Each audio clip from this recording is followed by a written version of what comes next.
Hi everyone, I hope all of you are doing well.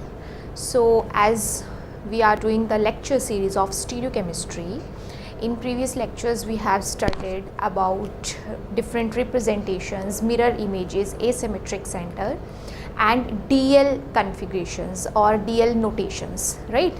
How to assign DL notations. Today we are going to start with very important topic, that is RS nomenclature or RS notations, okay, which comes under the category of absolute configurations. आपको बताया था already कन्फिग्रेशंस दो type की हैं, एक आपके पास relative configuration, एक absolute configuration. Relative configuration में हम DL पढ़ चुके हैं और जो हमारे पास एब्सोल्यूट कन्फिग्रेशन है जिसमें RS नॉमेनक्लेचर आता है वो अभी हम स्टार्ट करेंगे, ठीक है। तो इससे डायरेक्ट क्वेश्चंस आपके पास आते हैं, बाकी और भी टॉपिक्स में ये RS करने की ज़रूरत हमें पड़ जाती है, तो इसे अच्छे से आप लोगों ने क्लियर करना है, ठीक है। देखो क्या है RS नॉमेनक्लेचर। सबसे पहले तो इसके नाम से हमें पता होना चाहिए कि R वर्ड क्यों है, S वर्ड क्यों है या लेटर क्यों है, ठीक है।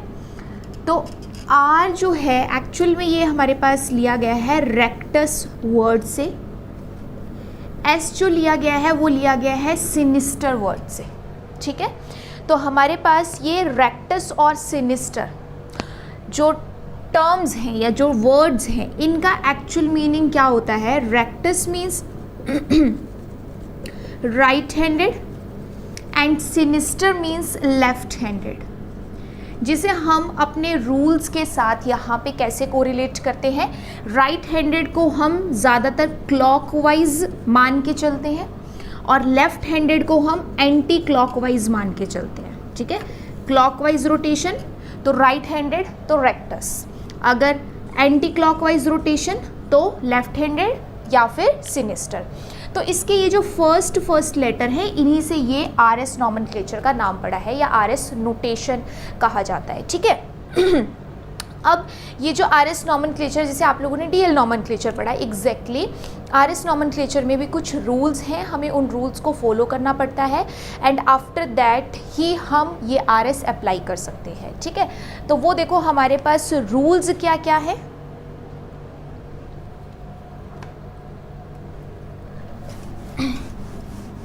रूल्स इस तरह से हैं दैट फर्स्ट थिंग कि दिस RS नोटेशन है ना, ये जो RS नोटेशन है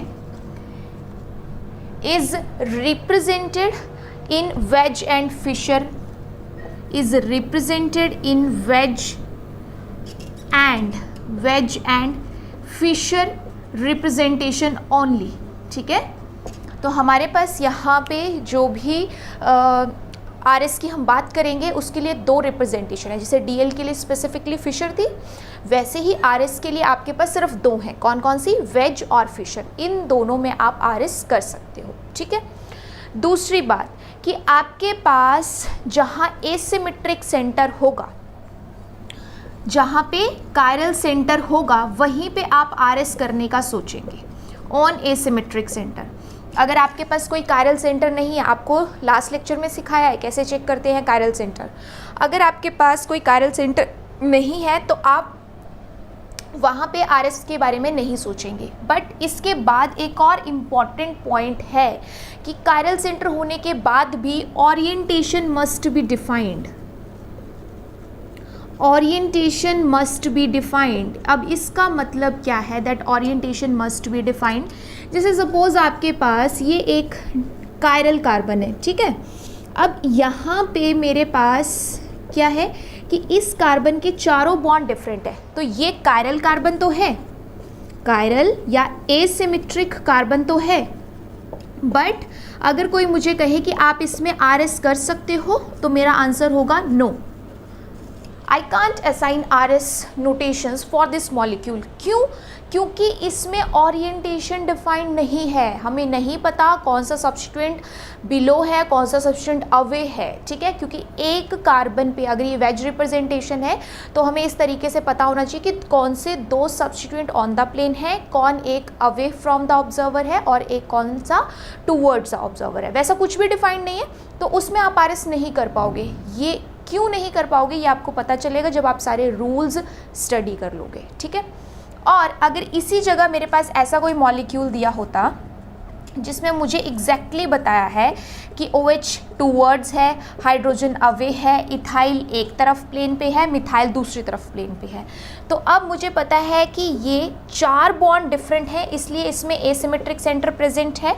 और क्योंकि ओरिएंटेशन भी वेल डिफाइंड है, जो टूवर्ड्स होना चाहिए टूवर्ड्स है, जो अवे होना चाहिए अवे है, जैसे एक वेज रिप्रेजेंटेशन में हमें जो चाहिए होता है वो एग्जैक्टली इसमें दिया गया है, तो मैं इसमें RS कर सकती हूँ। ठीक है, तो ये बातों का ध्यान रखना है कि पहली बात RS सिर्फ वेज और फिशर में होता है, दूसरी बात सिर्फ कायरल सेंटर पे होगा, कायरल सेंटर नहीं है तो आप RS का नहीं सोच सकते। अच्छा, कायरल सेंटर होने के बाद भी अगर आपके पास ऐसे 2 सिस्टम दिए हैं जिसमें एक में ओरिएंटेशन बहुत बढ़िया से डिफाइंड है, एक में नहीं है, तो जिसमें ओरिएंटेशन डिफाइंड नहीं है उसमें भी RS नहीं कर सकते। जिसमें कायरल सेंटर है और वो वेज या फिशर में से ही कोई एक है एज वेल, उसमें हमारे पास ओरिएंटेशन बहुत बढ़िया से डिफाइंड है, वहीं RS किया जा सकता है। तो RS के रूल्स पढ़ने से पहले आपको ये बातें ज़रूर पता होनी चाहिए। ठीक है, अब इसके बाद कि हम पहले इसमें R है या S ये डिसाइड करें, उसके लिए हमें कुछ रूल्स हैं उनको स्टडी करना पड़ेगा, जिसके अकॉर्डिंग हम इन चारों सब्स्टिट्यूएंट, जो 4 डिफरेंट सब्स्टिट्यूएंट हैं, इनको प्रायोरिटी असाइन करते हैं और उस प्रायोरिटी के अकॉर्डिंग फिर हम बताते हैं कि हमारे पास R कन्फिग्रेशन आनी चाहिए या फिर S आनी चाहिए। ठीक है, चलो देखते हैं हम यहाँ पे कि RS कैसे असाइन किया जाता है। बट उसके लिए जैसा मैंने अभी अभी आपको बताया कि हमें कुछ रूल्स को स्टडी करना पड़ेगा, और वो रूल्स हमारे पास हैं CIP रूल्स। सुना होगा आपने पहले भी, है ना। तो CIP रूल्स में भी सेम वैसा ही है कि इसका जो ये लेटर है C या I या P, ये किसी ना किसी टर्म के साथ जुड़ा हुआ है। तो यहाँ पे जो टर्म है वो है साइंटिस्ट के नेम, कैन, इनगोल्ड, प्रीलोग। तो हमारे पास कैन साइंटिस्ट से C, इनगोल्ड से I, प्रीलोग से P, फर्स्ट लेटर लेके इन्हीं के नाम के अकॉर्डिंग इस रूल का नाम रख दिया गया, क्योंकि इन्होंने ये रूल्स दिए थे, दैट्स वाई इन्हीं के नाम के फर्स्ट लेटर पे इन रूल्स का नाम रख दिया गया। So there are some bunch of rules, some sequence of rules जो आपको अप्लाई करने हैं, ताकि आप क्या कर सको, उन रूल्स के अकॉर्डिंग जो 4 डिफरेंट बॉन्ड्स हैं या 4 डिफरेंट सब्स्टिट्यूएंट्स हैं उन पे नंबरिंग दे सको, कौन फर्स्ट, कौन सेकंड, कौन थर्ड, कौन फोर्थ, प्रायोरिटी फिक्स कर सको। एक बार जब प्रायोरिटी आ जाती है उसके बाद एक और हमें ओरिएंटेशन से रिलेटेड एक रूल याद रखना होता है, वेज के लिए अलग, फिशर के लिए अलग। फिर उसके अकॉर्डिंग हम बताते हैं कि हमारे पास R होना चाहिए या S। वहाँ पे हम चेक करते हैं कि रोटेशन क्लॉकवाइज है या एंटी क्लॉकवाइज। ठीक है, सो 1 बाय 1 हम सारे स्टार्ट करते हैं। तो सबसे पहला रूल ये आपके पास है प्रायोरिटी सीक्वेंसिंग रूल। कह सकते हो एक तरीके से कि प्रायोरिटी को सीक्वेंस करने के लिए कि किसकी प्रायोरिटी आपके पास पहले आनी चाहिए, किसकी बाद में आनी चाहिए, उसके लिए ये रूल्स हैं। फर्स्ट रूल आपके पास क्या कहता है, the directly attached atom,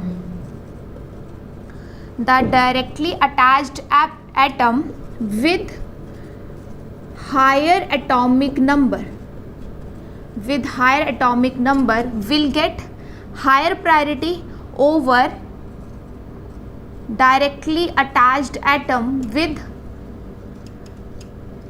smaller atomic number, with smaller atomic number। ठीक है, तो ये है हमारे पास फर्स्ट रूल। क्या कहता है, सपोज आपके पास ऐसे कोई मॉलिक्यूल दिया है और उस मॉलिक्यूल में यहाँ पे है क्लोरीन, यहाँ पे है H, यहाँ पे है ब्रोमीन और यहाँ पे है CH3। तो हमें क्या चेक करना है कि क्या ये कार्बन कायरल है, यस। क्या ओरिएंटेशन डिफाइंड है, यस। फिशर रिप्रेजेंटेशन में दिया और फिशर में जैसे होना चाहिए एक वर्टिकल एक हॉरिजॉन्टल लाइन, बिल्कुल वैसे ही दिया है। सो अब डायरेक्ट अटैच्ड जो हमारे पास एटम्स हैं उन पे हम काम करेंगे और उनका एटॉमिक नंबर जिसका हायर होगा उसको पहली प्रायोरिटी मिलेगी। ब्रोमीन, क्लोरीन, यहाँ डायरेक्ट क्या अटैच्ड है, कार्बन, क्योंकि कार्बन के बाद हाइड्रोजन है तो हमें सबसे पहले focus direct attached, chiral centre के साथ जो डायरेक्ट अटैच्ड है उस पर करना है। तो ब्रोमीन का सबसे हायर जाएगा एटॉमिक नंबर, इसलिए इसे फर्स्ट प्रायोरिटी। क्लोरीन का उसके बाद आएगा तो इसे सेकंड प्रायोरिटी, उसके बाद कार्बन का आएगा तो इस बॉन्ड को थर्ड प्रायोरिटी, और सबसे लीस्ट एटॉमिक नंबर हाइड्रोजन का होगा तो उसे फोर्थ प्रायोरिटी। ठीक है, एग्जैक्टली अगर आपके पास वेज रिप्रेजेंटेशन में है तो वेज में भी बिल्कुल वैसे ही करना है। सपोज आपके पास है OH, यहाँ पे H, यहाँ पे है CH3 और यहाँ पे है ब्रोमीन, तो फर्स्ट आएगा ब्रोमीन। यहाँ किसका चेक करोगे, डायरेक्ट कौन अटैच्ड है इस कायरल सेंटर के साथ, ऑक्सीजन, ऑक्सीजन के बाद हाइड्रोजन है तो डायरेक्ट अटैच्ड कौन है, ऑक्सीजन। तो फर्स्ट, फिर किसका आता है एटॉमिक नंबर, ऑक्सीजन का, उसके बाद यहाँ डायरेक्ट अटैच्ड कौन है, कार्बन, ऑक्सीजन के बाद कार्बन, और सबसे लीस्ट किसका है, हाइड्रोजन का।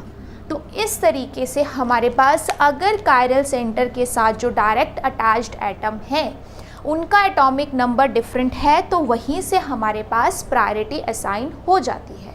बट हर बार ये ज़रूरी नहीं है कि आपके पास डायरेक्ट अटैच्ड एटम डिफरेंट ही होंगे। कुछ केसेस ऐसे हो सकते हैं जिसमें आपके पास जो डायरेक्ट अटैच्ड एटम्स हैं वो सेम हो।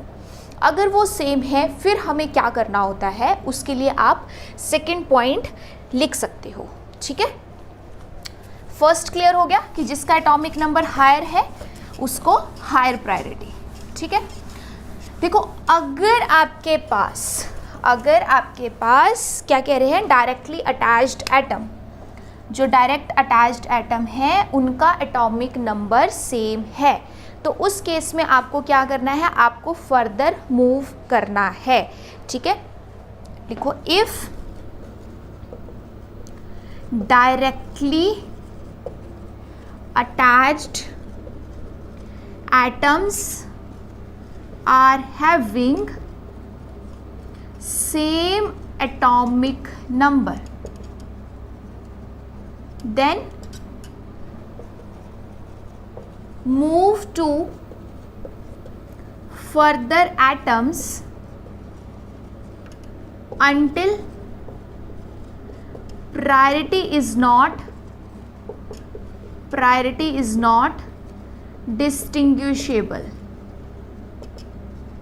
क्या समझ आया इस बात से कि अगर आपके पास सपोज हमने यहाँ पे क्या कहा कि अगर डायरेक्ट अटैच्ड एटम्स बिल्कुल सेम एटॉमिक नंबर रखते हैं तो उस केस में हमें फर्दर मूव करना पड़ेगा, फर्दर चेक करना पड़ेगा कि उस एटम की फर्दर बॉन्डिंग किसके साथ है, और ये हमें तब तक करना पड़ेगा जब तक हमें ये डिफरेंस देखने को नहीं मिल जाता कि एक तरफ की बॉन्डिंग और दूसरे तरफ की बॉन्डिंग डिफरेंट है। जब तक हमें ये डिफरेंस नहीं मिलेगा तब तक हम एक एक डिस्टेंस पे मूव करते ही जाएंगे। ठीक है, ऑलराइट, देखो ये जो एग्जांपल आपके पास दिया है इसमें हमें पता है ये कायरल सेंटर भी है और ओरिएंटेशन भी हमारे पास वेल डिफाइंड है। तो यहाँ डायरेक्ट अटैच्ड है ऑक्सीजन, यहाँ हाइड्रोजन, यहाँ कार्बन और यहाँ पे भी कार्बन। तो अगर डायरेक्ट अटैचमेंट में देखूँ तो मेरे पास हायर एटॉमिक नंबर सब में से किसका है, ऑक्सीजन का, और लीस्ट किसका है, हाइड्रोजन का। तो रह गए बीच में कौन, ये दोनों कार्बन। अब दोनों का तो एटॉमिक नंबर सेम है, अगर दोनों का एटॉमिक नंबर सेम है it means you have to move further, कि फर्दर इसकी किस किस के साथ बॉन्डिंग है। तो इस कार्बन की फर्दर बॉन्डिंग है 3 हाइड्रोजन के साथ, दैट्स वाई HHH लिख दिया। और इस कार्बन का देखा जाए तो इसके पास है 2 हाइड्रोजन और तीसरा इसके पास है कार्बन। देखो ऐसे ही बन रही है ना बॉन्डिंग, इस कार्बन के पास 2 हाइड्रोजन, तीसरा कार्बन, तो इसके पास क्या है, H and carbon. Clear, it means यहाँ पे एक एटम ऐसा है, फर्दर एक एटम ऐसा है सिंगल बॉन्ड डिस्टेंस पे जिसका एटॉमिक नंबर यहाँ वालों के कंपैरिजन में ज़्यादा है। तो अगर इसका एटॉमिक नंबर ज़्यादा है तो इसी को मिलेगा सेकंड नंबर और इसे जाएगा थर्ड, क्योंकि फर्स्ट और फोर्थ तो पहले डिसाइड हो गया था, कंपटीशन बचा था सिर्फ सेकंड और थर्ड में। तो उसमें सेकंड प्रायोरिटी उस कार्बन को मिली जिसके पास फर्दर कार्बन था, क्योंकि कार्बन का एटॉमिक नंबर ज़्यादा होता है रैदर देन हाइड्रोजन, इसलिए अब इसे मिल गया हमारे पास हायर प्रायोरिटी। बट अगर हम यहाँ पे एक कंसेप्ट नोट डाउन करना चाहें तो आपने इस बात का खास ध्यान रखना है कि अगर सपोज आपके पास है एक तरफ H एंड ऑक्सीजन और दूसरी तरफ suppose carbon carbon and carbon, तो आपने ऐसा नहीं करना है कि हाइड्रोजन हाइड्रोजन ऑक्सीजन का टोटल कर दिया atomic number, carbon carbon carbon का टोटल कर दिया, ऐड कर दिया। नो, ऐसा कुछ नहीं होता है। बहुत से स्टूडेंट्स मिस्टेक करते हैं, इसलिए मैं इस चीज़ को स्पेशली मेंशन कर रही हूँ यहाँ पे कि अगर आपके पास दो जगह कंपैरिजन आया इस तरीके से, ठीक है, और दोनों में कहीं एक ऐसा सेट बन रहा है जिसकी किसी एक पोजीशन पे ऐसा एटॉमिक नंबर है या ऐसा एटम है जिसका एटॉमिक नंबर बाकी सब के कंपैरिजन में ज़्यादा है, तो उसी की प्रायोरिटी हायर रहती है, चाहे सिंगल ही क्यों ना हो, चाहे सिंगल ही क्यों ना हो। तो यहाँ पे हमारे पास अगर किसी तरफ ऐसा सेट बन गया सपोज, तो उसकी प्रायोरिटी हायर रहेगी। जैसे सपोज मैं यहाँ पे आपको बता देती हूँ कि मेरे पास है H सल्फर एंड H, वैसे ही कुछ बना दिया मैंने, और यहाँ पे है ऑक्सीजन ऑक्सीजन एंड ऑक्सीजन, ठीक है, या फिर ऐसे रख देते हैं ऑक्सीजन ऑक्सीजन एंड सल्फर, ठीक है, थोड़ा सा डिफरेंट कर लेते हैं। तो क्या होगा कि देखो यहाँ सल्फर है यहाँ सल्फर है, तो सल्फर सल्फर तो कैंसिल हो गया, उससे तो डिफरेंस क्रिएट नहीं हुआ।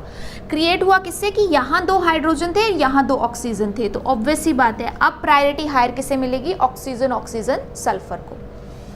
जैसे ये वाला एग्जाम्पल दिया वैसे ही मैं बताना चाह रही थी कि सपोज आपके पास होता है H और एक सल्फर और दूसरी तरफ आपके पास सारी ऑक्सीजन होती, तब भी आपके पास हायर प्रायोरिटी किसे जाती है, जिसके पास सल्फर होता। क्यों?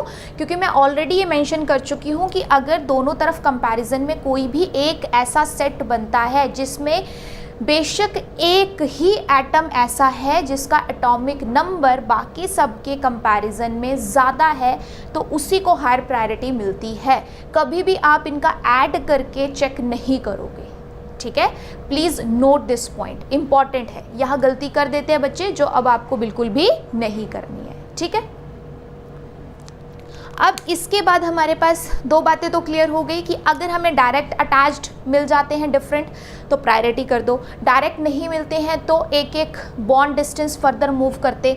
सपोज यहाँ पे आपके CH2 है, यहाँ भी CH2 होता, तब क्या करते, तब फिर हम एक एक डिस्टेंस और मूव करते और फर्दर देखते कि CH2 तो सेम हो गया। अब आगे देखो कि आगे कार्बन है, उसके पास क्या क्या अटैच्ड है, इसके कार्बन के पास क्या क्या अटैच्ड है, तो उसके बेसिस पे वो सेम होता तो और एक डिस्टेंस मूव करते। यानी हमें तब तक मूव करते जाना है जब तक प्रायोरिटी हमारे पास डिस्टिंग्विशेबल नहीं हो जाती, ठीक है। ये हो गया दूसरा। तीसरा, अब हमारे पास एक और रूल क्या दिया गया है कि सपोज आपके पास आइसोटोप्स हैं, आपके पास क्या है, आइसोटोप्स। तो आइसोटोप्स क्या होते हैं, पहले तो ये पता होना चाहिए। आइसोटोप्स क्या होते हैं, atomic number same but atomic mass different, यही होते हैं, atomic number same but atomic mass different. तो अगर आपके पास सपोज आइसोटोप्स दिए हैं तो in case of isotopes the one with higher atomic mass, the one with higher atomic mass will get higher priority, will get higher priority। समझ आ रही है बात? यानी जब एटॉमिक नंबर सेम हो गया, अभी तक तो हम एटॉमिक नंबर की हेल्प ले रहे थे, बट जब अब एटॉमिक नंबर ही सेम हो गया, अब क्या करना है, तो आइसोटोप्स के केस में क्योंकि नंबर सेम होता है, मास तो नहीं होता ना सेम, तो हम यहाँ पे डिफरेंशिएशन किसके बेसिस पे कर सकते हैं, एटॉमिक मास के बेसिस पे। तो जिसके पास हायर एटॉमिक मास होगा उसी को हायर प्रायोरिटी मिलेगी। सपोज आपके पास है 14 कार्बन, 13 कार्बन एंड 12 कार्बन, तो हायर प्रायोरिटी किसे मिलेगी, 14 को, देन 13, देन 12। ऐसे आपके पास सपोज हाइड्रोजन है, 3H 2H and 1H, 2H को ड्यूटेरियम 3H को ट्रिशियम बोलते हो ना आप। तो इसमें हायर प्रायोरिटी उसी को जाएगी जिसका एटॉमिक मास ज़्यादा होगा, या फिर जैसे ऑक्सीजन के आइसोटोप्स होते हैं, 18 ऑक्सीजन भी होता है, 16 भी होता है, तो हायर प्रायोरिटी किसे मिल जाएगी, 18 वाले को मिल जाएगी। ठीक है, तो अगर कहीं पे आइसोटोप्स मिल जाते हैं तो इस तरीके से एटॉमिक मास के बेसिस पे आप प्रायोरिटी दे सकते हो, अलग अलग डिफरेंशिएट कर सकते हो। ठीक है, अब इसके बाद जो नेक्स्ट हमारे पास रूल आता है वो रूल है जब सिस्टम में डबल बॉन्ड और ट्रिपल बॉन्ड होगा तब हमें कैसे प्रायोरिटी डिस्टिंग्विश करनी है। सो नेक्स्ट आपके पास फोर्थ रूल क्या आता है, लिखिए, in case of double bond, in case of double bond it is duplicated and in case of triple bond it is triplicated। ठीक है, इसका मतलब क्या है अब वो समझना है। देखो हम कंपैरिजन क्या कर रहे थे, एक sp3 हाइब्रिडाइज्ड बॉन्ड था तो उसके आगे 3 जो भी सब्स्टिट्यूएंट हो रहे थे उनके बेसिस पे हम यहाँ पे डिफरेंशिएशन कर रहे थे। जब डबल बॉन्ड और ट्रिपल बॉन्ड आ जाएगा तब हमारे पास 3 सब्स्टिट्यूएंट तो रहेंगे नहीं। फिर सपोज एक तरफ 3 सब्स्टिट्यूएंट है, एक तरफ एक ही है, तो वो कंपैरिजन फेयर तो नहीं होगा ना। तो उस केस में अगर एक तरफ 3 सब्स्टिट्यूएंट है HHH तो दूसरी तरफ भी वैसा कुछ होना चाहिए। दैट्स वाई उस चीज़ को न्यूट्रलाइज करने के लिए जब डबल बॉन्ड रहेगा तो डुप्लीकेट कर देंगे हम डबल बॉन्ड को, मतलब डबल बॉन्ड के साथ जो सब्स्टिट्यूएंट होगा उसे 2 बार लिखेंगे। ट्रिपल बॉन्ड के साथ जो सब्स्टिट्यूएंट होगा, जो एटम होगा, उसे हम ट्रिप्लीकेट 3 बार लिखेंगे। फॉर एग्जाम्पल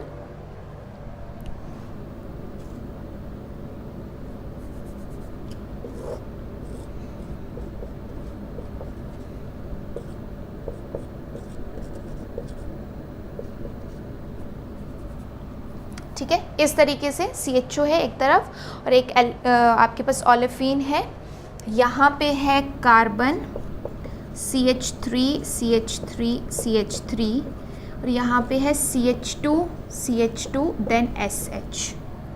ठीक है, ये आपके पास एक सिस्टम दिया गया है। तो इसमें अब हमें जो प्रायोरिटी फिक्स करनी है उसके लिए सबसे पहले तो वही रूल्स के जो सीक्वेंस बताए हैं उसके अकॉर्डिंग ही चलना है। ये है डायरेक्ट अटैच्ड कार्बन, ये डायरेक्ट अटैच्ड कार्बन, ये भी डायरेक्ट अटैच्ड कार्बन और ये भी डायरेक्ट अटैच्ड कार्बन। ठीक है, अब ये जो हमारे पास यहाँ पे चारों कार्बन अगर आ रहे हैं इस कायरल सेंटर के साथ, इट मीन्स सबका एटॉमिक नंबर सेम है, तो हमें फर्दर मूव करना पड़ेगा, यहाँ से तो प्रायोरिटी नहीं मिलेगी। तो इसके लिए क्या करते हैं कि जैसे इस कार्बन के पास अभी हम देखें तो एक तो हाइड्रोजन है, ठीक है, ये जो CH वाला बॉन्ड है, और ये जो डबल बॉन्ड कार्बन के साथ लिखा है, डबल बॉन्ड को डुप्लीकेट करना है। इट मीन्स जब हमारे पास यहाँ कार्बन, ठीक है, हमारे पास यहाँ कार्बन डबल बॉन्ड कार्बन के साथ लिख रहा है तो it means 2 bar carbon, double bond with carbon, तो डुप्लीकेट करने का मतलब है कि इस कार्बन को 2 बार लिखो, डुप्लीकेट करो। अब इस कार्बन के पास देखो तो एक हाइड्रोजन है और डबल बॉन्ड ऑक्सीजन है, मतलब ऑक्सीजन को 2 बार लिखो। सॉरी, ये है डुप्लीकेट का कंसेप्ट। इस कार्बन के पास यहाँ डायरेक्ट कार्बन, यहाँ डायरेक्ट कार्बन, यहाँ डायरेक्ट कार्बन, तो इसके पास फर्दर जो बॉन्डिंग है 1 बॉन्ड डिस्टेंस पे वो क्या है, कार्बन कार्बन कार्बन। उसके बाद अगर मैं इसका चेक करूँ तो इसके पास हैं 2 हाइड्रोजन CH2 वाले और एक फर्दर बॉन्ड है किसके साथ, कार्बन के साथ। ठीक है, अब इस एग्जाम्पल में प्रायोरिटी करने से पहले मैं एक चीज़ और बता देती हूँ। कुछ स्टूडेंट्स क्या गलती करते हैं, बहुत जल्दबाजी करते हैं। एक बार RS सीख लिया, लगेगा अब तो हम ऐसे ही कर देंगे, चुटके बजाते, कर भी देते हैं, लेकिन उसके लिए थोड़ा सा माइंड काम रखना पड़ता है। ठीक है, क्योंकि इतनी सी गलती हुई ना, आपका ये सारा सिस्टम चला जाएगा, मार्क्स गए आपके। ठीक है, क्योंकि यहाँ पे जैसे मैं स्टेप बाय स्टेप आपको छोटी छोटी चीज़ सिखा रही हूँ ना, बिल्कुल कायदे से, वैसे ही कायदे से आपने ये क्वेश्चन करने हैं। अगर थोड़ी सी भी ओवर स्मार्टनेस दिखाई या जल्दबाजी करी तो गलत हो सकता है। और वो मैं बताती हूँ अभी गलती करते क्या है। कायरल सेंटर दिखा, ऐसे फटाफट कुछ नहीं देखेंगे। अच्छा इस तरफ ऑक्सीजन, यहाँ कार्बन, यहाँ कार्बन, यहाँ सल्फर। अच्छा सल्फर का एटॉमिक नंबर हायर होता है, इसको फर्स्ट दो, फिर ऑक्सीजन सेकंड, और फिर इनका भी कुछ ऐसे करके थर्ड फोर्थ करके खत्म बात। पर क्या तुमने ये चेक किया कि ये हमारे पास different substituent second bond distance पे ही दे रहे हैं, डायरेक्ट अटैच्ड बेशक सेम है, लेकिन बस एक एक आगे बॉन्ड मूव करके हमें पता चल रहा है कि हमारे पास सब जगह डिफरेंट डिफरेंट सब्स्टिट्यूएंट्स आ रहे हैं।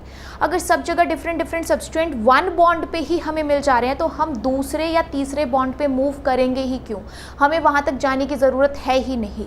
दैट्स वाई इसी सीक्वेंस से आपने हमेशा अप्लाई करना है, एक एक कदम चलना है सब जगह। अगर एक तरफ वन बॉन्ड डिस्टेंस मूव किया तो दूसरी तरफ, तीसरी तरफ, चौथी तरफ, हर तरफ वन वन बॉन्ड डिस्टेंस ही मूव करना है। ठीक है, देखो तो अब हमारे पास यहाँ पे क्या हुआ, यहाँ है 3 कार्बन, यहाँ है 2 कार्बन, यहाँ है 1 कार्बन, इनका तो सॉर्ट आउट हो गया, और यहाँ है 2 ऑक्सीजन। तो ऑब्वियस सी बात है सब तरफ ऑक्सीजन जो है उन्हीं का एटॉमिक नंबर हायर होगा, तो ऑक्सीजन वाले ले जाएंगे फर्स्ट, उसके बाद जहाँ 3 कार्बन है वो सेकंड, जहाँ 2 कार्बन है वो थर्ड, जहाँ 1 कार्बन है वो फोर्थ। ठीक है, तो इस तरीके से हमारे पास ये कंसेप्ट चलता है किस चीज़ का, डुप्लीकेट करने का या फिर ट्रिप्लीकेट करने का। ट्रिप्लीकेट का भी अभी एग्जांपल बताती हूँ, बट अभी आपको समझ आ गया होगा, क्योंकि हम ऐसे फेयर तरीके से एक्सप्लेन नहीं कर सकते ना, कंपेयर नहीं कर सकते थे कि इस कार्बन के पास फर्दर 3 कार्बन मिल रहे हैं, 3 बॉन्ड, बट इस कार्बन को एक हाइड्रोजन और 1 कार्बन, हम सिर्फ 2 ही लिखते तो गलत हो जाता। 3 का कंपैरिजन 3 के साथ ही होना चाहिए, इसलिए डबल बॉन्ड में हम डुप्लीकेट कर देते हैं, जिसके साथ भी डबल बॉन्ड होता है उसको 2 बार लिखते हैं। ठीक है, एक और एग्जाम्पल करते हैं जिसमें हम ट्रिप्लीकेट भी कर सकें ताकि आप प्रायोरिटी फिक्स कर पाओ। ठीक है, क्या है देखो ज़रा, आपके पास जैसे सपोज यहाँ पे दिया है CH double bond CH2, then next है हमारे पास यहाँ पे C के साथ trimethyl group, and next हम ले सकते हैं यहाँ पे CH2 CH3, और यहाँ पे ले लेंगे हम ट्रिपल बॉन्ड। ठीक है, तो जब तक मैं प्रायोरिटी यहाँ पे फिक्स करती हूँ आप भी साथ साथ प्रायोरिटी फिक्स करना शुरू कर दो, अभी तक जितने रूल्स पढ़े हैं उसके अकॉर्डिंग।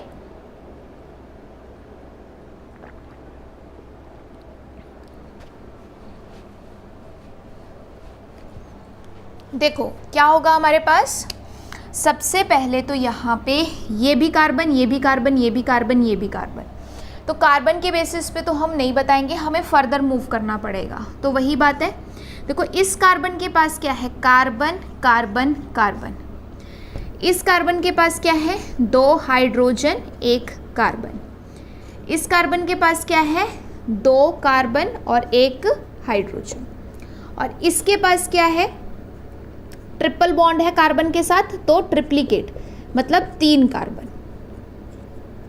ठीक है, तो अब हमें यहाँ पे क्या पता चल रहा है, देखो सिंपल तरीके से, इसमें 3 कार्बन, इसमें 3 कार्बन, इसमें है 2 और इसमें है 1, मतलब फर्स्ट और सेकंड पोजीशन में डाउट है, थर्ड और फोर्थ में डाउट नहीं है। फर्स्ट किसे मिलेगा, सेकंड किसे मिलेगा, ये इन दोनों में से अभी डिसाइड होगा, बट इतना पता है कि थर्ड उसे ही मिलेगा जहाँ 2 कार्बन है, फोर्थ उसे ही मिलेगा जिसके पास 1 कार्बन है। तो अब डिसीजन है फर्स्ट और सेकंड के लिए, और अगर यहाँ पे हमें सेम मिल रहा है इट मीन्स हमें अब फर्दर मूव करना पड़ेगा। तो फर्दर आप इन तीनों में से किसी भी एक कार्बन को उठा के देख लो, किसी भी एक कार्बन को उठा के देखोगे तो आपके पास तीनों क्या अटैच्ड हैं, हर कार्बन के साथ हाइड्रोजन। ठीक है, और अगर इसमें हम फर्दर मूव करें तो इस कार्बन के पास 1 है हाइड्रोजन और 2 है कार्बन, 1 है हाइड्रोजन 2 है कार्बन। ऐसा मैंने क्यों किया, क्योंकि आप देखो जब आप इस कायरल सेंटर से मूव हुए थे तब आपने इस कार्बन की बॉन्डिंग के लिए जो आगे के 3 बॉन्ड थे उन्हीं को मेंशन किया था ना, जो एक पिछला 4th बॉन्ड था उसको तो मेंशन नहीं किया। आपने इन 3 बॉन्ड के अकॉर्डिंग ही लिखा कि कार्बन कार्बन कार्बन। वैसे ही इस कार्बन को भी सिर्फ 3 ही बॉन्ड बताने होते हैं। तो एक बॉन्ड तो ये फिक्स होता है कि जो भी HR जो भी ग्रुप होगा ट्रिपल बॉन्ड में वो हमारे पास लिखा जाएगा, और बाकी 2 जो पोजीशंस वेकेंट रहती हैं वो हमारे पास ऐसे ही जो ट्रिपल बॉन्ड बना है उसको ट्रिप्लिकेट तो नहीं कर पाएंगे यहाँ क्योंकि एक हाइड्रोजन का है, बट जितनी वेकेंट पोजीशन रह गई है उसको इस ट्रिपल बॉन्ड से जस्टिफाई कर सकते हैं। इसलिए बाकी की 2 पोजीशंस हमारे पास किसकी आएंगी, कार्बन की आएंगी। ठीक है, तो ट्रिपल बॉन्ड में ध्यान रखिए इस चीज़ का। ट्रिपल बॉन्ड में क्या, डबल बॉन्ड में कहीं पे भी ध्यान रखिए। जैसे अगर इस कार्बन के लिए मुझे चेक करना होता तो मैं इस कार्बन के लिए क्या कहती, 2 तो हाइड्रोजन है ही, बट एक पोजीशन जो वेकेंट रह गई वो हमारे पिछले वाले बॉन्ड से पूरी की जाती है, यानी कार्बन से, डबल बॉन्ड और ट्रिपल बॉन्ड में। ठीक है, वैसे ही इसमें एक पोजीशन तो हाइड्रोजन की आ गई, बट जो 2 हमारे पास रह गई वो किससे कंप्लीट की जाएंगी, जो ट्रिपल बॉन्ड जिसके साथ बना हुआ है उसके साथ कंप्लीट की जाएंगी, क्योंकि इसके फर्दर और कुछ बॉन्डिंग नहीं है ना, दैट्स वाई हमें यहीं पे देखना पड़ता है। तो अब आपको क्लियर हो गया होगा कि यहाँ पे 2 कार्बन 1 हाइड्रोजन और यहाँ पे तीनों के तीनों हाइड्रोजन। तो जिसके पास कार्बन है ऑब्वियस सी बात है वो जाएगा फर्स्ट प्रायोरिटी में, जिसके पास सिर्फ हाइड्रोजन है वो जाएगा सेकंड प्रायोरिटी में। सो बहुत सिंपल है कि जो आपके पास यहाँ पे ये ट्रिपल बॉन्ड वाला था ये फर्स्ट आ गया, फिर ये सेकंड आ गया, ये थर्ड और ये फोर्थ। तो सबसे पहला काम तो आपको जो डायरेक्ट अटैच्ड हैं उन पे ही करना होता है, वहाँ डिफरेंस ना मिले तो एक एक डिस्टेंस फर्दर मूव करना है। वहाँ पे जैसे मेरे को डिफरेंशिएशन मिल गई थी कि फर्स्ट सेकंड में यहाँ कंपेयर नहीं कर पा रही हूँ, बट थर्ड और फोर्थ के लिए मैं श्योर हूँ, तो मैंने थर्ड और फोर्थ के लिए नंबरिंग कर दी थी। वहाँ पे रही फर्स्ट और सेकंड की बात, तो उसके लिए मैं एक एक डिस्टेंस आगे मूव कर रही हूँ। तो इस कार्बन के पास 3 हाइड्रोजन थे और इस कार्बन के पास एक तो हाइड्रोजन जो आगे की बॉन्डिंग का है वो, बट जो 2 पोजीशन वेकेंट रह गई वो पीछे वाले ही ट्रिपल बॉन्ड से कंप्लीट करनी पड़ती हैं, और वो किसके साथ था, कार्बन के साथ। इसलिए यहाँ बाकी 2 जगह क्या लिखा, कार्बन। तो यहाँ पे कार्बन, यहाँ सारे हाइड्रोजन, तो ऑब्वियस सी बात है हायर प्रायोरिटी कार्बन वाले को। ठीक है, तो अब ये कंसेप्ट आपको बहुत अच्छे से क्लियर हो गया होगा कि जब डबल बॉन्ड या ट्रिपल बॉन्ड रहेगा तो आप कैसे डुप्लीकेट करोगे और कैसे ट्रिप्लीकेट करोगे, राइट। इसके अलावा हमारे पास 2 रूल्स और भी रहते हैं, छोटे से रूल्स हैं, और वो क्या है, एक रूल ये है कि if salt of acid is present, if salt of acid is present, ठीक है, अगर हमारे पास एसिड का सॉल्ट प्रेजेंट है, कैसे, जैसे आपके पास सपोज ये है RCO नेगेटिव Na पॉजिटिव, ठीक है, तो ये आपके पास सॉल्ट फॉर्म है लेकिन साथ में मेटल अटैच्ड है। और अगर आपके पास सपोज यहाँ पे है O negative and K plus potassium है, ठीक है, तो जब इस केस की बात करेंगे तो इस केस में हमारे पास जो ये मेटल है इस पे डिसाइड किया जाएगा, क्योंकि जो हमारे पास एसिड है, एसिड का तो पूरा जो भी हमारे पास एटॉमिक नंबर और वो सब बनेगा वो सब बराबर होगा, डिफरेंस सिर्फ किस चीज़ का है, मेटल का, मेटल आयन का। दैट्स वाई जिस मेटल आयन का एटॉमिक नंबर ज़्यादा होगा उसी को हायर प्रायोरिटी मिलेगी। तो कुछ जगह ये कंसेप्ट भी यूज़ किया जा सकता है in case of salt of acid, the metal with higher atomic number will get higher priority for that salt. As well, in case of lone pair and atom, in case of lone pair and atom,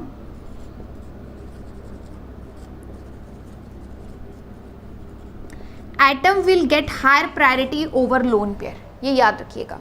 कई बार आपके पास हो जाता है ऐसे कि nitrogen कोई double bond है, ठीक है, तो डबल बॉन्ड में भी हमारे पास ऐसा नहीं है कि हम CIP रूल अप्लाई नहीं कर सकते, आपको ये बताया जाएगा।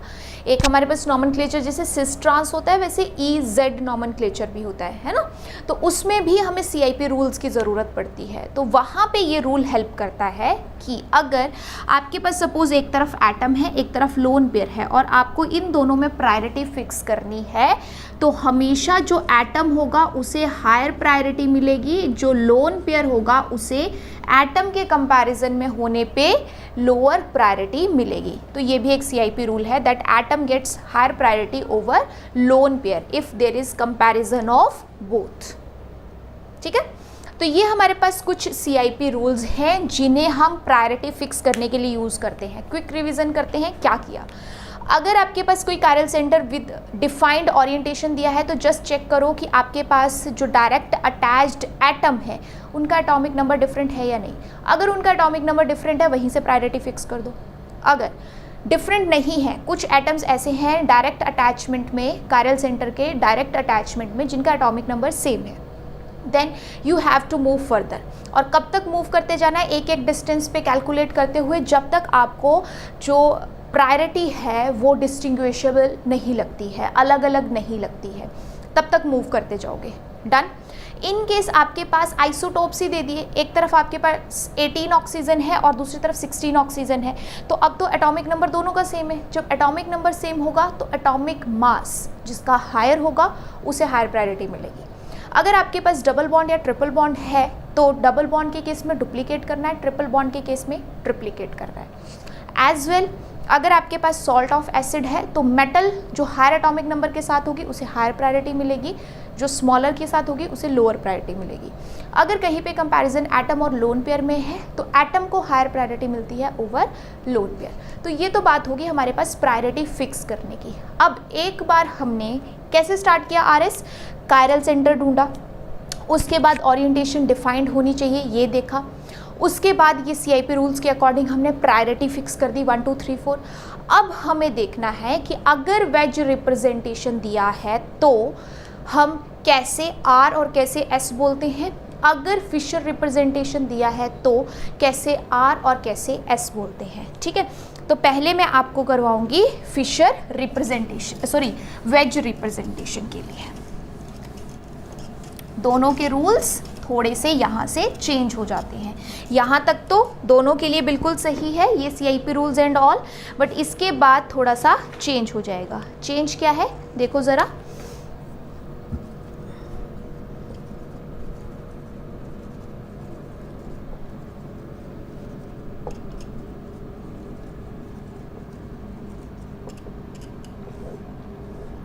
RS nomenclature in wedge representation. ठीक है, फर्स्ट पॉइंट है आपके पास असाइन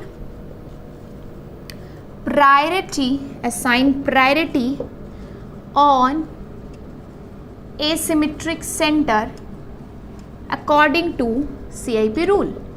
राइट, कि जो भी CIP रूल्स आपने पढ़े उन CIP रूल्स के अकॉर्डिंग जो एसिमेट्रिक सेंटर आपको मिल रहा है, जहाँ पे ओरिएंटेशन वेल डिफाइंड है, वहाँ पे आप क्या करोगे, प्रायोरिटी फिक्स कर दोगे। एक बार जब आपने प्रायोरिटी फिक्स कर दी, ठीक है, on asymmetric centre with well defined orientation, इस बात को भूलना मत, विद वेल डिफाइंड ओरिएंटेशन। ठीक है, अब जब एक बार हमें यहाँ पे CIP रूल के अकॉर्डिंग प्रायोरिटी करने तक का कंप्लीट हो गया, उसके बाद आपको क्या करना है, आपको ऑब्जर्व करनी है पोजीशन फोर्थ प्रायोरिटी वाले ग्रुप की। Observe the position of fourth priority group. और अगर हम किसकी बात कर रहे हैं, वेज रिप्रेजेंटेशन की, तो हमारे पास जो फोर्थ प्रायोरिटी वाला ग्रुप आया होगा या लीस्ट प्रायोरिटी वाला ग्रुप आया होगा वो हमारे पास ऑन द प्लेन भी हो सकता है, अबव द प्लेन भी हो सकता है, बिलो द प्लेन भी हो सकता है। इट मीन्स मेरे पास यहाँ पे 3 पॉसिबिलिटीज़ हैं, तो मैं उन तीनों पॉसिबिलिटीज़ को ड्रॉ करूँगी। राइट, क्या है first, below the plane, second above the plane, third on the plane।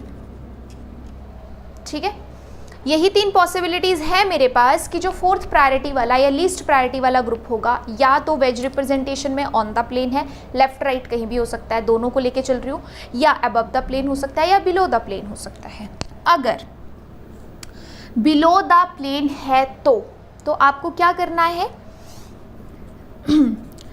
Move from higher priority to lower priority, यानी जो हायर प्रायोरिटी फर्स्ट है, फर्स्ट से सेकंड, सेकंड से थर्ड, थर्ड से फोर्थ मूव करना है आपने, ज्वाइन करते जाना है सबको।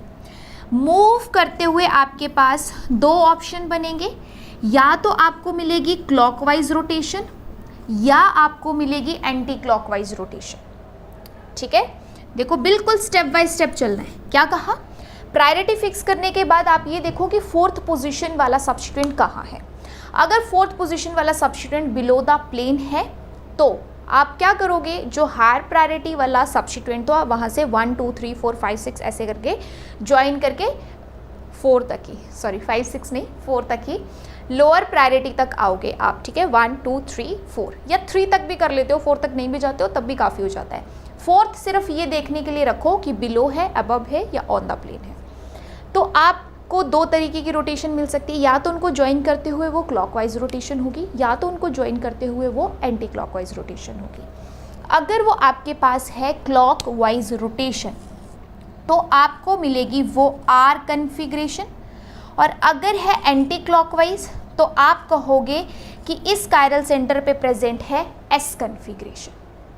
बहुत सिंपल, जब बिलो द प्लेन है तब अगर रोटेशन क्लॉकवाइज है तो आर, एंटी क्लॉकवाइज है तो एस। सिमिलरली अगर आपका फोर्थ प्रायोरिटी वाला सब्स्टिट्यूएंट अबव द प्लेन है तो उस केस में बिल्कुल अपोजिट होता है। अपोजिट क्या होगा कि यहाँ भी सेम हम वही करेंगे, that move from higher priority to lower priority. तो दो ऑप्शन मिल सकते हैं, हायर प्रायोरिटी से लोअर प्रायोरिटी की तरफ जाते हुए, या तो आपको मिल सकती है क्लॉकवाइज रोटेशन या मिल सकती है एंटी क्लॉकवाइज रोटेशन। अगर मिलती है क्लॉकवाइज रोटेशन तो एस, अपोजिट बताया ना, एंटी क्लॉकवाइज तो आर। मतलब जो चीज़ आपने बिलो द प्लेन देखी अबव द प्लेन में वो बिल्कुल अपोजिट है।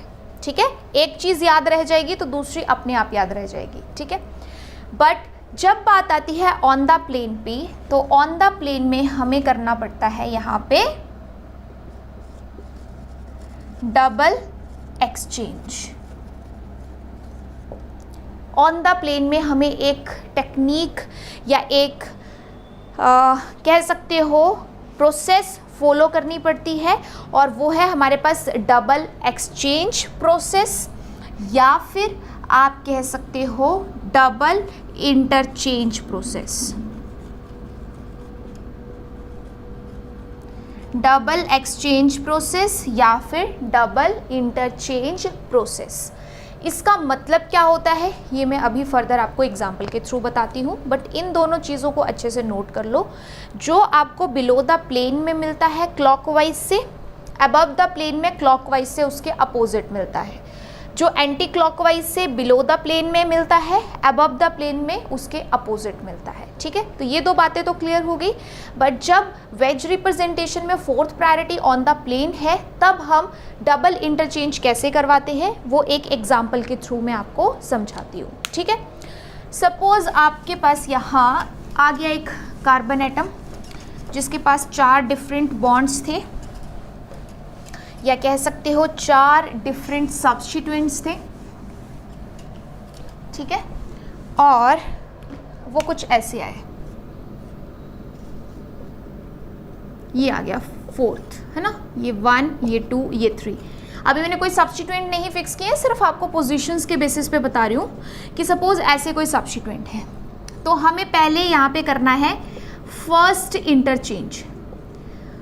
फर्स्ट इंटरचेंज हमारे पास होगा ऑन द प्लेन और बिलो द प्लेन के बीच में, on the plane and below the plane. और ऑन द प्लेन भी कौन सा, फोर्थ प्रायोरिटी वाला, समझ रहे हो? पोजीशंस एक दूसरे के साथ फ्लिप करवा देनी है, एक्सचेंज करा देनी है।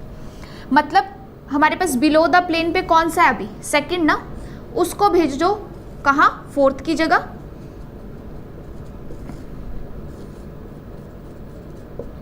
और फोर्थ को भेज देना है आपने कहाँ, सेकंड की जगह। ऐसे यहाँ ज़रूरी नहीं है सेकंड ही होगा, यहाँ सेकंड, थर्ड, फर्स्ट कोई भी हो सकता है, हमें उससे मतलब ही नहीं है। हमें किस बात से मतलब है कि अगर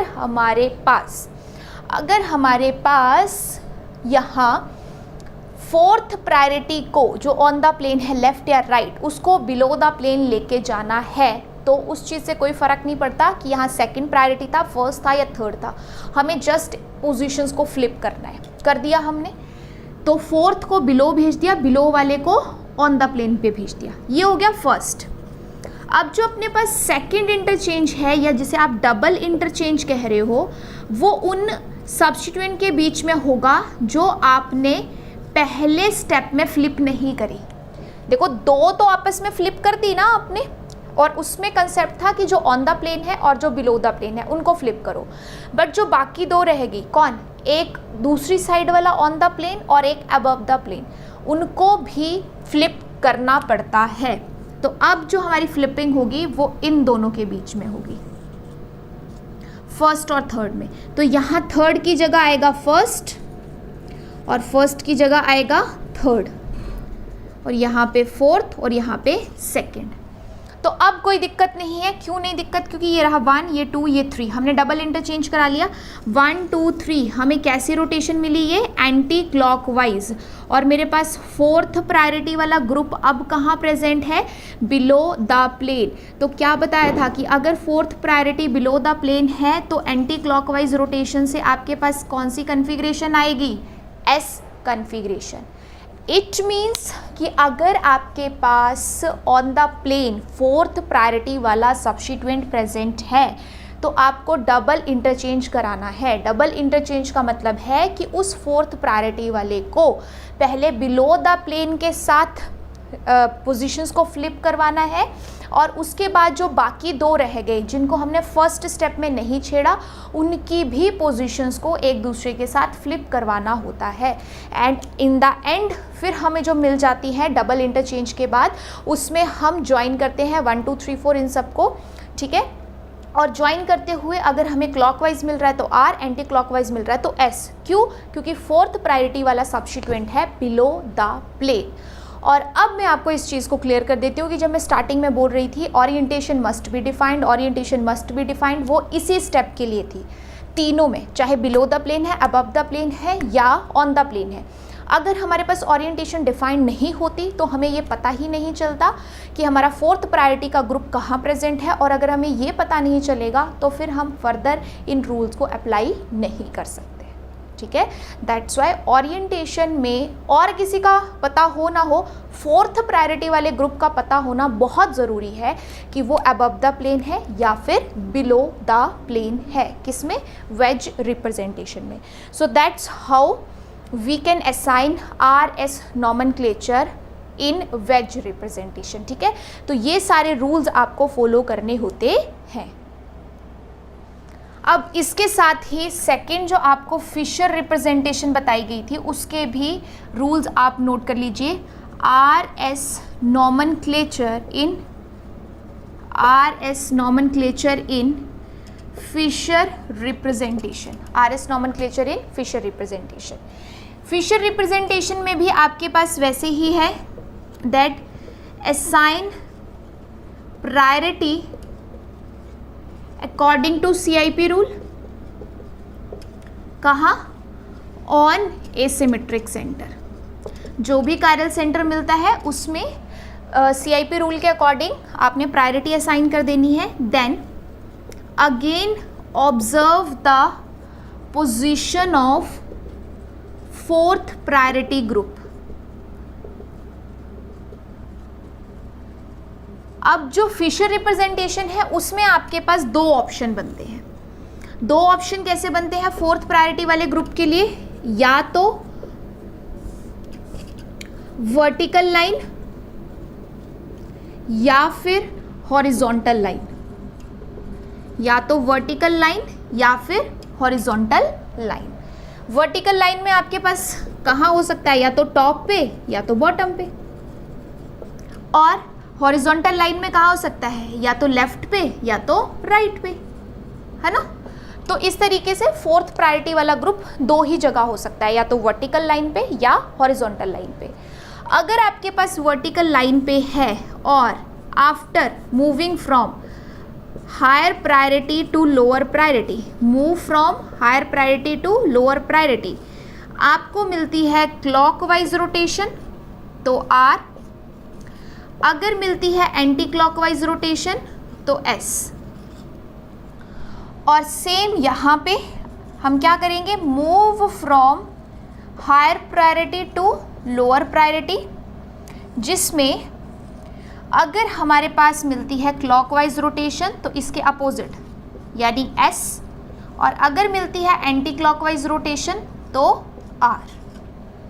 ठीक है, तो बहुत सिंपल है आपके पास यहाँ फिशर रिप्रेजेंटेशन में भी RS करना वही सब कुछ है कि CIP रूल के अकॉर्डिंग आप प्रायोरिटी फिक्स करो, फोर्थ पोजीशन को चेक करो। अगर फोर्थ पोजीशन वर्टिकल लाइन पे मिलती है तो क्लॉकवाइज से R, एंटी क्लॉकवाइज से S। अगर फोर्थ प्रायोरिटी का सब्स्टिट्यूएंट हॉरिजॉन्टल लाइन पे प्रेजेंट है, लेफ्ट या राइट कहीं पे, तो हायर प्रायोरिटी से लोअर प्रायोरिटी की तरफ मूव करते हुए या तो आपको रोटेशन क्लॉकवाइज मिल सकती है या एंटी क्लॉकवाइज। क्लॉकवाइज मिलेगी तो S, एंटी क्लॉकवाइज मिलेगी तो R, यानी इसके बिल्कुल अपोजिट। तो एक सिंपल ट्रिक से आप याद रख लो, जैसे आप सपोज क्लॉकवाइज को R कहते हो और एंटी क्लॉकवाइज को S कहते हो, तो ऐसा मान के चलो कि जो वेज रिप्रेजेंटेशन है वो हमारे लिए तब दी गई थी जब फोर्थ प्रायोरिटी का ग्रुप बिलो द प्लेन था, क्योंकि बिलो द प्लेन होगा तो clockwise R, anti clockwise S। वैसे ही फिशर में ये याद रख लो कि हमारे पास इसके लिए RS तब दिया गया था जब वर्टिकल लाइन पे फोर्थ प्रायोरिटी वाला ग्रुप था, क्योंकि ऐसे केस में क्लॉकवाइज से R, एंटी क्लॉकवाइज से S। ठीक है, तो अगर एक एक चीज़ आपको याद रह जाएगी तो उसके अपोजिट वाली आप खुद ब खुद याद रख सकते हो। ठीक है, तो इस तरीके से ये सारे हमारे पास रूल्स रहेंगे जो वेज रिप्रेजेंटेशन और फिशर रिप्रेजेंटेशन के लिए हम इम्प्लीमेंट करेंगे। अब इसके बाद जो नेक्स्ट लेक्चर होगा उसमें हम करेंगे सारे एग्जाम्पल्स जहाँ पे इन रूल्स को हम अप्लाई कर रहे हैं, क्योंकि वेज में ही बहुत डिफरेंट टाइप के सिस्टम्स आ जाते हैं। उन सब सिस्टम में कैसे चेक करेंगे RS, वो examples, then Fischer and then और भी सिस्टम जो आपके लिए इम्पॉर्टेंट है जिसमें RS असाइन करना है, वो रहेगा नेक्स्ट लेक्चर का हमारा टॉपिक। ओके।